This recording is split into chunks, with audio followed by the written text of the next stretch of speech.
Goku contre Saitama, c'est un des plus gros débats de l'histoire de l'anime. Depuis des années, la question déchaîne les passions. Qui est le plus fort? Mais la vraie question, c'est comment deviennent-ils plus forts? C'est là que tout se joue.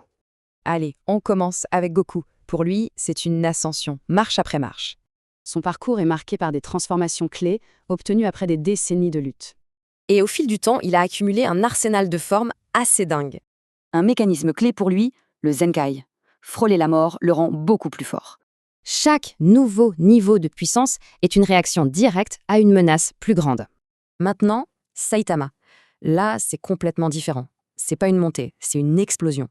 D'après lui, cette routine toute simple a fait sauter son limiteur. Résultat, une force délirante. À la base, sa force était la blague. Il était juste censé être imbattable. Mais comme le souligne un fan, le combat contre Garou a changé la donne.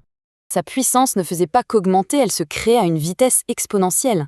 Alors, mettons ces deux modèles de croissance face à face. Du côté de Goku, on rappelle qu'il progresse aussi très vite en plein combat. Mais pour Saitama, on parle d'une croissance astronomique qui défie l'entendement.